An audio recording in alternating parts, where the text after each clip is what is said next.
I'm standing outside of a building that's been on these fairgrounds for more than 100 years. It's time to go learn about the Ye Olde Mill.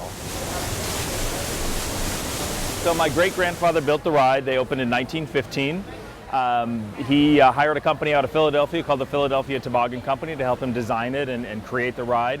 At the time, they had old mills very similar to this one in Louisiana, in Oklahoma City, in Kansas, in Iowa, and Minnesota, and they would travel throughout the country the whole summer long from state fair to state fair. This is the last one that's remained intact. The first Minnesota State Fair was held in 1859.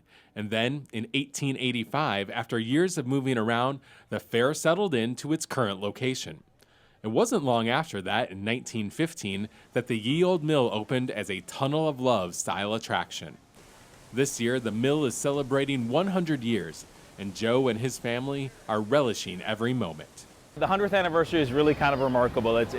We're very fortunate to have something in our family that we get to share with our community of Minnesota and be part of the fabric of the community. And really what's been fun for us this year is to have everyone stop for a moment and share their story and share their memory. And I spoke with a girl the other day who's not from Minnesota and didn't live here, but heard about this and came because she knew that her grandparents went on it in the 40s, and she wanted to do something that her grandparents had done and made a special trip just to come to the fair. So all of these wonderful stories are really what make it fun for us. It takes a lot of work to keep a 100-year-old attraction up and running, especially when the original motor, built in 1912, is still powering the ride all these years later.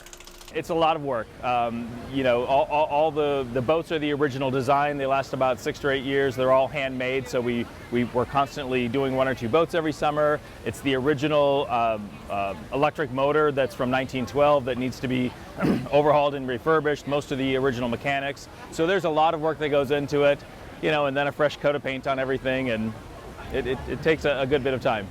One of the best things about the Ye Olde Mill is that it is truly something that everyone can enjoy. This attraction is for everybody. We had a couple the other day that were in their 80s and they had their first date here, 50 years ago, 60 years ago. And so they come and reminisce. It's families with little kids, and it's 4 minutes for the parents to get the kids quiet and out of the fair, and they get 4 minutes to relax, and it's teenagers that come in and still like to have their smooches and their makeout in the quiet time and get away from everybody else. So it fits everybody. The Ye Olde Mill is also the backdrop for some special moments each year at the fair. 3 or 4 engagements every year. We have a wedding this year. We get being the Tunnel of Love, that's always fun. We get couples every year that stop at the fair between the wedding and the reception, and limo drops them off at the corner and they run in a white dress, jump in the ride, and get back in with the wedding party, and it's really fun. So why has the Ye Olde Mill survived for all these years? According to Joe, the answer is really quite simple. Quite honestly, because it's the same that it was 100 years ago. And there's that bit of nostalgia, and in this, ever-changing, high-tech, fast-paced world, it is what it is. And there's that kind of nostalgia and that kind of look to the past and that idea that it really hasn't changed, and I think that's what attracts people to it. What a great ride. The Ye Olde Mill, filled with history and fun for all ages.